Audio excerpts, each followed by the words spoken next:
कथा भाई रनिया जी की। एक गांव की बात है कि उस गांव में रनिया नाम का एक पुरुष रहता था। वह अच्छा 6 फुट का जवान और वह शरीर से बहुत बलवान था। 2-3 पुरुषों को तो वह समझता ही कुछ नहीं था। उनसे जो माल मिलता वह लूट लेता था। किसी की भी वह परवाह नहीं करता था। उसका काम चोरी, लूट और मार धाड़ करने का था। वह लूट मार करते समय वह अमीर, गरीब या कमजोर या ताकतवर कुछ नहीं देखता था। वह लूटते समय यह भी नहीं सोचता था कि इनका माल लूटने के बाद इनके बाल बच्चे क्या खाएंगे। उसे जो भी किसी से वस्तु मिलती वह उससे लूट लेता था। उसको किसी भी गुरु, पीर या परमात्मा का भय नहीं था। वह अपने घर में अकेला ही रहता था। उसके माता पिता का उसके बचपन में ही स्वर्गवास हो गया था। बुरे पुरुषों के चक्कर में पड़कर उसने यह धंधा सीख लिया था। हे भगत जनों, इसकी पूरी कथा इस तरह है, सभी प्राणी ध्यान से सुने। एक दिन की बात है कि वह सारी रात अपने शिकार के लिए घूमता रहा, परंतु उन्हें कोई शिकार न मिला। इसी तरह घूमते घूमते उसे दिन चढ़ आया। जब काफी दिन निकल आया तो यह जंगल से निकलकर खेतों की तरफ आ गए। रास्ते में उसे एक स्त्री मिली जो अपने सफर के लिए जा रही थी। वह औरत कोई अच्छे घराने की लगती थी। वह औरत अच्छी, लंबी, सुंदर और ताकतवर थी। उसने अपने तन पर बहुत से जेवर पहन रखे थे। रनिया उसे देखकर आगे की ओर बढ़ा। उसकी जवानी और ताकत देखकर उसे यह भी ख्याल न रहा कि अब सूर्य निकल आया है। उसे यह भी डर न था कि उसे लूटते देखकर उसकी सहायता के लिए कोई न कोई आ जाएगा। उसके कंधे पर कुल्हाड़ी जैसी कोई लाठी थी जिसे पुराने जमाने में शवी कहते थे। जैसे ही रनिया ने आगे बढ़कर उसे ललकारा और कहने लगा, रुक जा, नहीं तो जान से हाथ धो बैठेगी। ऐसे राक्षसों जैसे पुरुष को देखकर उस औरत के पसीने छूट गए, परंतु वह स्त्री भी जवान और शरीर में ताकतवर होकर आगे से बोली, मेरे से दूर रहिए। अगर मुझे रोकने की कोशिश की तो खता खाएगा। आगे से धाड़वी ने कहा, जो कुछ तेरे पास गहने और सामान है वह मुझे दे दे। मैंने तुम्हें रोक कर क्या करना है। तुम अपने सफर के लिए चलती रहे और मेरा तेरे साथ और कोई वास्ता नहीं है। रनिया ने उसके नजदीक आकर उस पर छवि से वार तो न किया, उससे अपने बल पर ही गहने लूटने लगा। वह स्त्री भी आगे संभल गई। उस औरत से जेवर लूटना इतना आसान नहीं था। वे दोनों आपस में हाथापाई करने लगे। रनिया उसके जेवर उतारने की कोशिश करता और वह स्त्री अपने बचाव के लिए हाथ पैर मारती। इसी तरह दोनों में काफी समय हाथापाई चलती रही। आखिर में औरत गिर पड़ी और रनिया उसकी छाती पर बैठकर कान की बाली उतारने ही वाला था कि एक तीर उसके कान से पास छू कर आगे से निकलकर जाकर गिरा और दूसरा तीर उसके पास आकर गिरा। 2 तीर अपने पास गिरते देखकर रनिया का शरीर ठंडा पड़ गया। अब उसने जेवर उतारने का इरादा छोड़ दिया और वह स्त्री से उठकर एक तरफ हो गया। वह स्त्री जल्दी से उठी, अपने कपड़े संभाले और अपने सफर के लिए चल पड़ी। वह और कोई 20 कदम दूर ही चली होगी कि पीछे से उन्हें आवाज आई, पुत्री घबराओ मत, आराम से चलती चलो। अब यह तेरी हवा की तरफ भी नहीं आ सकता और किसी प्रकार का फिक्र मत करना। यह आवाज सुनकर उस स्त्री ने अपने दाईं तरफ देखा तो घोड़े पर सवार श्री गुरु हरगोबिंद साहिब जी खड़े हैं, जिन्होंने तीरों की वर्षा की थी। उसका नूरी चेहरा, हाथ में बाज, सफेद घोड़े पर सवार।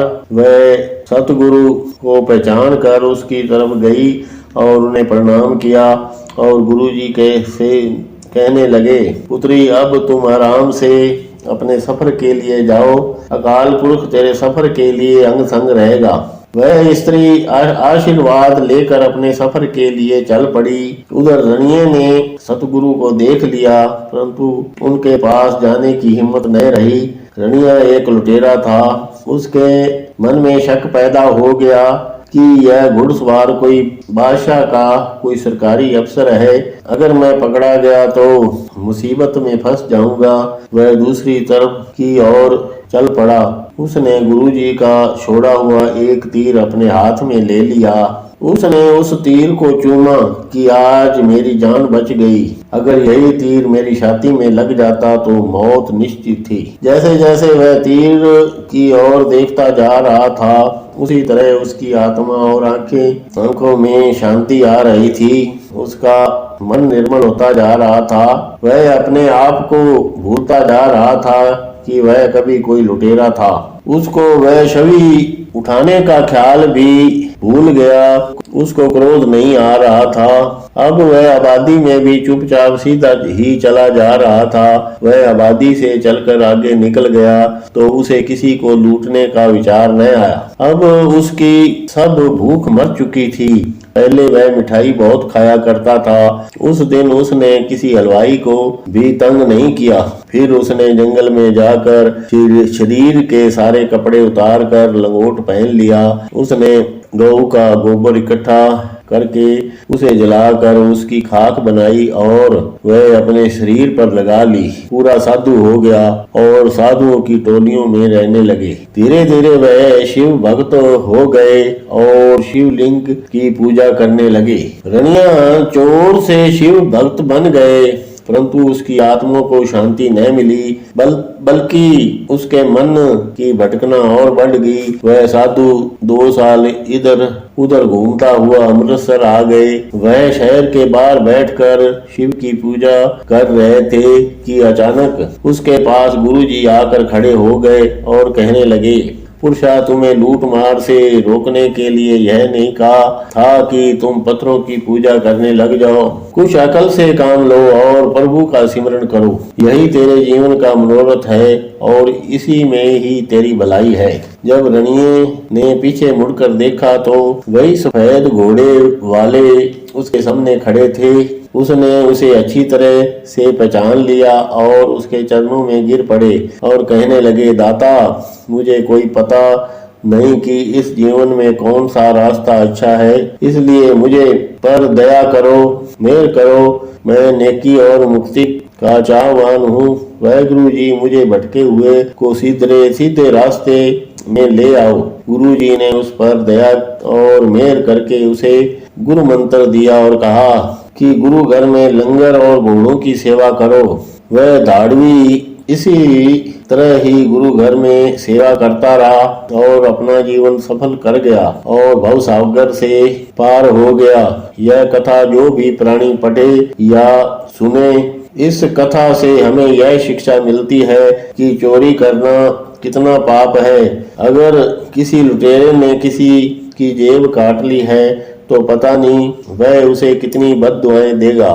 जो आपने धन लूटा है या चुराया है, पता नहीं उसने वह धन किस काम के लिए रखा है। किसी ने अपनी लड़की की शादी करनी होती है, किसी के घर में कोई बीमार है, किसी ने वह रकम मेहनत मजदूरी करके इकट्ठी की है। अगर ऐसी रकम आप चुरा लेते हैं तो आप सोचेंगे कि आपको लगेगा जैसे सड़क पर पड़ी थी उठा ली। आपने दिल से कभी सोचा है कि अच्छा किया है? वह आपने सड़क से दौलत नहीं उठाई, बल्कि सड़क से दौलत रूपी पत्थर को उठाया है, जो आगे चलकर आपकी जिंदगी में भारी भारी पड़ जाता है और उस समय आप याद करके रोते हैं, लेकिन वह समय हाथ में नहीं आता। उस समय पछतावे के अलावा कुछ भी हाथ नहीं लगता। इसलिए बुरी संगत से बचें। यह बुरी संगत ही रणिये को बुराई की तरफ ले गई। ऐसे रणिये जैसे लोग कम ही मिलते हैं जो सुधर जाते हैं। बाकी सभी इस नरक रूपी दलदल में फंसे रहते हैं और मरने के बाद भी नरक भोगते हैं। इसलिए जितना भी हो सके अपनी मेहनत की कमाई करके खाएं और कुछ पाने के लिए मेहनत करते रहें। यह भी हो सकता है कि कभी प्रभु आप पर मेहरबान हो जाए, आप मालो माल हो जाए और आपकी कंगाली दूर हो जाए। इसलिए अच्छे इंसानों की संगत करते रहना चाहिए। दूसरों की दौलत देखकर अपने मन को नहीं डुलाना चाहिए। सीधे रास्ते पर चलते जाएं। परमात्मा तुम्हें बुद्धि और बल बख्शे।